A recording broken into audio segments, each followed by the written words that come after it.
네가 쟤보다 잘하고 싶은 거 맞아? 네가 쟤보다 잘하고 싶은 거 맞아? 라고 저는 물어봐요. 내가 쟤보다 공부를 더 잘하기 위해서는 쟤보다 더 많은 것들을 포기해야 된다. 당연한 거 아닌가요? 이 열린 질문으로 이걸 고민해 본 애들하고 닫힌 질문으로 잔소리를 들은 애들은 완전 다르다. 근데 저는 솔직히 안 가도 된다고 생각해요. 저는 안 가도 된다고 생각하고요. 제가 사교육 원장이지만 저는 좋은 대학 안 가도 된다고 생각해요. 거꾸로 말하면 좋은 대학 안 가도 된다가 아니라 좋은 대학을 간다고 잘 사는 것도 아니고 좋은 대학을 못 간다고 돈을 못 버는 것도 아니다. 저는 확신합니다. 근데 이건 있어요. 제가 늘 얘기하지만 제가 교육의 민족에서도 여러 번 얘기했지만 저는 아이들한테 늘 강조하는 건 뭐냐면 내가 12년 동안 공부를 했는데 거기서 나의 베스트를 뽑아내는 연습은 반드시 필요하다. 내가 12년 동안 공부를 했어요. 12년 동안 공부를 한 거에서 나의 베스트를 못 뽑아냈어요. 그 사람에 대한 신뢰는 갖기가 힘들어요. 그러면 우리가 노력해야 되는 건 좋은 대학에 가는 거 이전에 내가 가지고 있는 걸 모든 걸 쏟아부고 내가 어쨌든 학생의 신분으로서 공부를 하는 게 나의 12년 동안 이 사회가 나한테 준 유예 기간인데 그동안 내가 공부를 열심히 어쨌든 내가 해야 되는 일에 최선을 다해서 해냈느냐 이거는 보여줘야 된다. 반드시 보여줘야 된다. 근데 만약에 내가 나는 공부보다 더 중요한 게 있어서 그걸 했다 그러면 그걸 증명하면 돼요. 근데 그건 생각보다 굉장히 힘든 일이에요. 그러니까 저는 이 12년 동안 우리가 정말 이 내가 공부에 내 나름대로 최선을 다하고 이런저런 시행착오를 겪어봤다라는 거는 반드시 증명을 해내야 된다고 생각합니다. 그런데 여기서 맹점이 뭐냐면은 내가 이 공부에 모든 것을 쏟고 정말 내가 최선을 다하잖아요? 좋은 대학을 못 갈 수가 없어요. 왜냐하면 보통 많은 사람들이 이렇게 안 하거든요. 그래서 저는 좋은 대학을 가야 되는 이유가 뭐냐? 좋은 대학 안 가도 되는데 내가 가진 모든 걸 쏟아야 된다. 내가 가진 모든 걸 쏟잖아요? 좋은 대학 갈 수밖에 없다. 좋은 대학을 가자. 저는 이렇게 생각합니다. 이게 어떻게 보면 뭐 말장난 같지만 저는 이게 정말 핵심이라고 생각해요. 제 주위에 공부를 잘하는 사람, 공부를 열심히 하는 애들은 딱 두 부류가 있어요. 첫 번째 부류. 이런 모티베이션 잘 돼 있는 아이들. 첫 번째. 두 번째, 그냥 하는 애들. 그냥 아무 생각 없이 나한테 주어진 일이니까 그냥 하는 거예요. 근데 얘네들은 결국은 어떤 거냐면 나한테 주어진 일을 열심히 해내는 그 결과를 내는 거죠. 저는 요거를 그 사회가 기가 막히게 골라낸다고 생각합니다. 앞으로는 더 잘 골라낼 거고요. 그래서 이런 것들이 내 앞에 삶에 어떤 영향을 미치는지 좋은 대학을 나온 게 아니라 내가 어떤 삶을 살아왔는지가 나의 성적표와 이 삶에서 보인다라는 거는 꼭 기억을 했으면 좋겠다고 생각합니다. 다 평범하게 살고 있죠. 근데 그 평범하다는 게 저는 이렇게 생각합니다. 저는 삼성전자를 다녔잖아요. 저는 서울대를 나와서 도쿄대학교에서 박사학위를 따고 삼성전자에서 다녔어요. 근데 옆에 있는 친구는 어떤 친구도 있었냐면 고등학교만 졸업하고 바로 삼성전자에 조인한 친구도 있었어요. 그 어떤 친구는 2년제 대학을 졸업하고 삼성전자에 조인한 친구도 있었고요.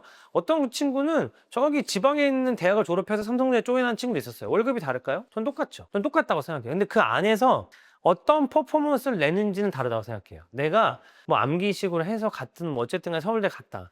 그런 친구들이 조금 더 유리한 선상에 있는 건 맞지만 그렇게 드라마틱한 차이를 만들어내지 않는다. 근데 서울대를 가면서 익혔던 그 문제 해결 능력들을 발휘하고 있는 친구들은 확실히 있어요. 그런 친구들은 또 자기만의 자리로 다 가서 하고 있다. 근데 중요한 게 뭐냐면은 서울대 나온 친구들이 제 재료공학부 축구부 카톡방이 있어요. 그 카톡방에서 보잖아요. 걔네들은 그렇게 회사를 많이 그만뒀어요. 왜? 그러니까 내가 회사를 똑같은 삼성전자에 들어가서 그 회사에서 열심히 다녀가지고 와 역시 좋은 대학을 나오면 삼성전자 갈 수 있어 이게 아니고 열심히 살고 진취적으로 살았던 친구들은 거기서의 경험을 바탕으로 또 새로운 걸 만들어내고 또 새로운 걸 만들어내더라. 여기를 생각보다 쉽게 그만둘 수 있더라. 왜? 난 여기서 만들어낸 지식을 가지고 또 활용해서 여기 가고 또 여기서 새로운 걸 만들어내고 사업도 하고 이것도 해보고 저것도 해보고 할 수 있는 그 용기와 자신감이 있더라. 전 이게 다르다고 생각합니다. 서울대를 나왔건 어딜 나왔건 똑같은 직장에서 똑같은 생활을 하면 똑같은 대우를 받겠죠. 네. 그러나 그런 것보다는 조금 더 요리조리 내가 하고 싶은 대로 이 조금씩 이렇게 벽을 밀어가면서 살고 있는 친구들이 확실히 더 많지 않나 저는 생각하고요. 그리고 이제 그런 건 있어요. 만약에 나 의사가 되겠다. 그럼 예를 들면 난 서울대 재료학부를 들어갔어요. 근데 난 의사가 되겠다 결심하고 의사는 때려쳐요. 난 다시 의사 해야지 하고 다시 시험을 봐요.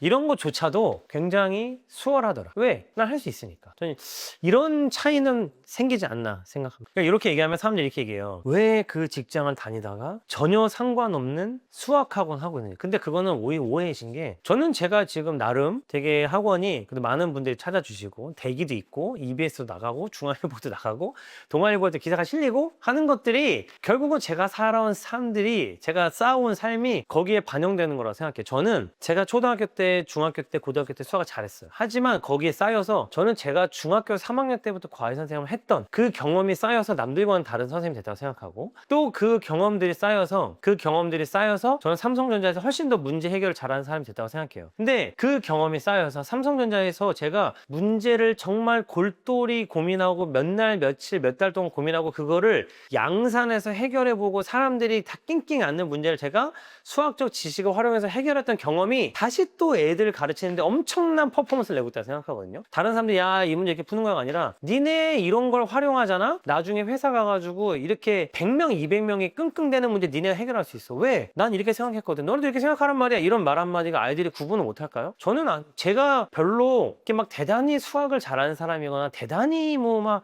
무슨 티칭 스킬이 뛰어난 사람이라 생각하지 않아요. 다만 저는 제가 살아온 이 삶이 제 교육과 저의 콘텐츠들이 녹아있다라고 저는 생각을 합니다. 녹을 수밖에 없잖아요, 누구나.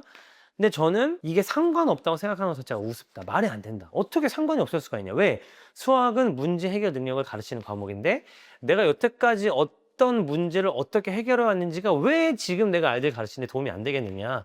내가 왜 지금 교육 기업을 이끌고 이 교육 콘텐츠를 만들어내는데 투영이 안 되겠느냐. 당연히 되지 라고 생각합니다. 학벌이라는 게 이제 조금 더 상징적인 의미를 가지게 된다고 저는 생각하거든요. 이제는 거꾸로 말하면요. 이제는 정말로 어떤 시대가 됐냐면 여태까지는 막 이런 논의가 있었어요. 전공이 중요하냐? 사람이 중요하냐? 뭐 이렇게 뭐 있잖아요. 대학이 중요하냐? 뭐 전공이 중요하냐? 이런 얘기 많이 했잖아요. 근데 여러분 어떤 시대가 될까요? 이제 요 시대가 되잖아요. AI가 정말로 우리의 일을 되게 많이 도와주는 시대가 되잖아요. 그럼 정말 전공이 중요하다고 생각하세요? 이제는 전공의 중요성이 더 내려가요. 왜? 내가 그쪽에 일을 트레이닝하고 익히는데 생각보다 더 쉬워지고 찐 전문가는 못 따라하지만 이 쌤이 그 밑에 있는 준 전문가 집단의 지식까지를 이제 커버해 줄 거라고 생각하거든요. 그러면 이 일은 사실은 전공이 그렇게 중요하지 않다. 그러면 이제 앞으로 뭐가 중요하냐? 이 사람이 정말 관리하고 모델링하고 문제를 단순하게 생각하고 의심하고 확인하고 검증할 수 있는 사람이냐가 중요하거든요. 근데 뭘로 판단하실 거예요, 그거를? 저는 더더욱이나 이거는 이 사람이 어떤 사람일까를 이제 우리가 초반에 구분해내는 게 중요하다고 생각합니다. 근데 그거를 구분할 수 있는 게 뭐가 있을까요? 아무리 생각해도 일단 학벌이 제일 간단한 필터링 도구이지 않나요? 저는 인간의 이 편견은 없어지기 힘들다. 없어지기 힘들다라고 생각합니다. 그리고 특히 솔직히 좀 죄송하지만 노력해서 얻은 그러니까 뭐 이렇게 학과 공부를 열심히 해서 얻은 재능보다 이제 정말로 이 사람이 가지고 있는 역량 그 자체를 높게 평가하는 시대가 올 거예요. 왔죠 이미. 그거를 뭘로 평가하느냐? 저는 오히려 학벌이라고 생각해요. 그게 이 사람이 정말 역량을 가지고 있는. 그러니까 저는 거꾸로 역량 있는 사람이 이제 골라내는 데 있어서 학벌이 필요하다. 그리고 거꾸로 말하면 역량 있는 사람이 좋은 대학을 갈 것이고 역량 있는 사람을 사회가 원할 것이고 그리고 거꾸로 말하면 역량 있는 사람이 공부를 잘할 수밖에 없다는 게 더더욱이나 명확해지는 시대가 될 것이다 라고 저는 생각합니다. 지금까지는 이런 거예요. 집에 가서 수행평가 열심히 해와. 그럼 집에 와서 막 남들의 두세 배 엄마가 도와주고 이런 시대였죠. 이제는 집에 안 보낼 거예요. 숙제나 수행평가. 왜? 집에 가면 엄마가 해주고 AI가 해주고 하는 게 뻔하잖아요. 그럼 앞으로 어떻게 평가를 할까요? 내 앞에서 해라 이거죠. 내 앞에서 거꾸로 우리의 평가는 이제 어떻게 이루어지느냐. 얘가 AI를 얼마나 잘 활용하느냐도 우리가 평가를 해야 되겠지만 거꾸로 AI 없이 내 앞에서 해봐라. 너 이거 어떻게 할 거야? 문제 어떻게 해결할 거야? 이거를 내 앞에서 해봐라. 내 눈앞에서 해라. 이게 오히려 중요한 시대가 될 거예요. 평가는. 저는 이런 시대가 올 거라는 거를 좀 같이 고민해보는 게 필요하지 않을까 저는 생각합니다. 저는 이제 제 책의 한 챕터가 이 제목이에요. 공부에 대해서 공부를 왜 잘해야 되냐? 근데 더 거꾸로 문제가 왔어요. 제가 그 공부를 왜 해야 되느냐에 대한 질문이 첫 번째고요. 제 책에 이제 6가지 질문을 아예 실어놨거든요. 우리가 공부를 시작할 때 아이들에게 서로에게 던져야 할 6가지 질문을 아예 실어놨거든요. 첫 번째가 아까 말씀드렸던 공부는 왜 꼭 잘해야 되느냐? 요 질문이에요. 아까 말씀드렸고. 두 번째가 뭐냐면 너는 진짜 공부를 잘하고 싶은 게 맞아? 라는 질문이라고 생각해요. 그래서 저는 아이들한테 정말 질문을 던지거든요. 이 질문이 애들이 다 뭐라고 그럴까요? 당연히 공부를 잘하고 싶다고 하죠. 아니요, 저는 공부를 안 하고 싶은데 이런 애 한 명도 없어요. 공부에 관심 없다고 하는 애들도 사실 잘하고 싶어 하거든요. 근데 저는 이 질문에 대해서 한꺼풀 더 들어간다고 생각해요. 쟤도 공부를 잘하고 싶어 하고, 쟤도 공부를 잘하고 싶어 하고, 얘도 공부를 잘하고 싶어 하고, 얘도 공부를 잘하고 싶어 해.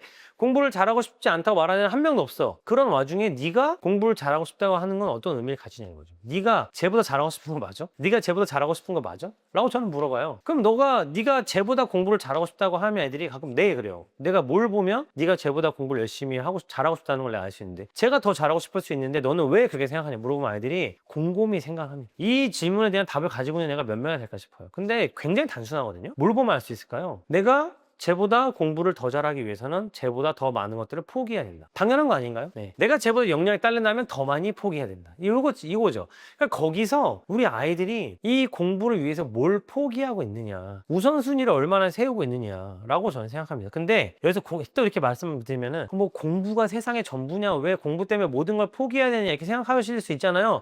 근데 아이들하고 한번 같이 고민해 보세요. 내가 공부를 잘하기 위해서 포기해야 되는 게 뭐냐고 아이들한테 질문 던졌을 때 나오는 것들이 다 뻔해요. 뭘까요? 핸드폰, 게임 이런 것들이에요. 네, 그러니까 단순합니다. 아이들한테 네가 네 삶의 우선순위를 세워봐라. 너 공부 잘하고 싶은 거 맞아? 확실해? 너 공부 잘하고 싶다고 했지. 쟤도 공부 잘하고 싶다는데 너는 걔랑 뭐가 달라? 했을 때 걔네들과 내가 얼마나 포기하는 것이 다르냐를 보면 알 수 있어요. 나는 이 물건을 갖고 싶다고는 하는데 돈을 낼 의향은 없어. 안 갖고 싶은 거죠. 누군가는 그 돈을 낸단 말이에요. 그러면 그 돈을 내는 애가 더 갖고 싶어 하는 거예요. 그게 이 사회가 인정하는 당연히 이 욕구의 크기잖아요. 내가 공부를 위해서 뭘 포기하느냐. 근데 거기서 아이들이 핸드폰, 게임 이런 것들을 포기해야 된다는 생각을 거기서 해내야 된다. 저는 이렇게 생각합니다. 그게 없이 어떻게 공부를 잘하느냐. 네. 포기하는 게 어렵고 절제가 잘 안 되겠지만 알고는 있어라.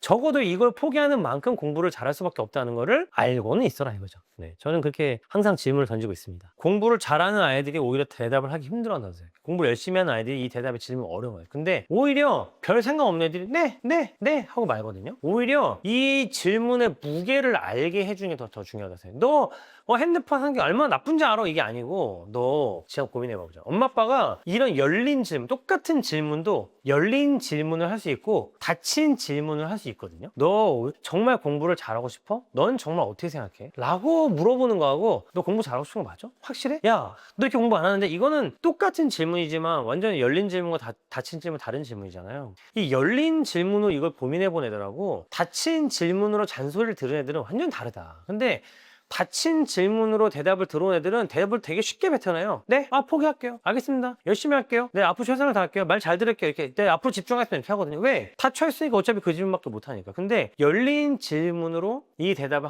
받은 애들이 더 고민을 많이 하고 이것들을 소화해내는데 더 많은 에너지를 소비하고 결국 이 과정을 거쳤을 때 행동의 변화가 일어난다는 거죠. 공부 못하는 애들 불러놓고 공부 열심히 할 마음 없는 애들 불러놓고 이런 질문 하잖아요. 굉장히 대답 쉽게 해요. 네, 열심히 하고 싶어. 네, 진짜 잘하고 싶어요. 막 울기도 해요. 전 너무 잘하고 싶어요. 근데 그럼 뭐예요? 공부 안 하는데. 이 열린 질문으로 이걸 받는다는 게 어떤 건지에 대해서 우리나라는 잘 몰라요. 왜? 열린 질문 던지지 않거든요. 이런 것들을 한번 고민해 보시면 좋겠습니다. 네. 근데 공부를 할 마음이 없는 게 누군가 잘못일까요? 저는 잘못이라고 생각하지 않는데. 아니, 부모님들은 뭐 얼마나 공부를 하고 싶으셨길래 저는 솔직히 잘 모르겠어요. 공부는 필연적으로 이 공부를 하고 났을 때의 상태를 내가 열망하는 거지 이 공부를 하고 싶어 하는 사람은 한 명도 없어요. 그러니까 내가 근데 거꾸로 말하면 내가 좋아하는 것들이 공부로 연결되는 애들이 있어요. 근데 나는 공부를 열심히 해요. 하여튼 이런 애는 한 명도 없다. 칭찬받고 싶은 욕구, 나중에 인정받고 싶은 욕구, 내가 나중에 사회 성공했을 때 돈을 많이 갖고 싶은 욕구, 혼나기 싫은 어떤 그런 욕구, 막 이런 것들이 합쳐져가지고 이걸 내가 원하는 거지. 공부라는 그 행위 자체가 괴롭다는 건 누구나 알고 있다니까. 그러니까 이거 헬스랑 똑같아요. 누가 이거 드는 걸 좋아합니까? 들고 나서 내 팔이 펌핑되고 내가 건강해지는 걸 좋아하는 거지 이 드는 행위 자체를 좋아하는 사람은 없다. 그러니까 결국은 내가 이걸 들고 나서의 요 성취감과 요것들을 좋아하게 되는 거고 다만 이 과정은 그 에너지를 낮춰주고 그 다음에 그러니까 우리가 할 수 있는 베스트는 뭐냐면 내가 일상생활과 공부를 연결시키는 작업이다. 일상생활에서 내가 하는 행동들이 공부가 되고 내 공부를 일상생활 속에서 한다. 저 이게 되게 중요한 설계라고 생각합니다. 이거를 빠뜨리고 너 책상 옆에 앉아서 열심히 참아라. 이거는 솔직히 말하면 어른도 못한다. 이거 아이들한테 강요하기 힘들다. 그러니까 할 수 있는 환경을 만들어줘라. 저는 그 말을 일상생활과 공부를 연결시킨다라는 말로 설명하고 있는 거죠.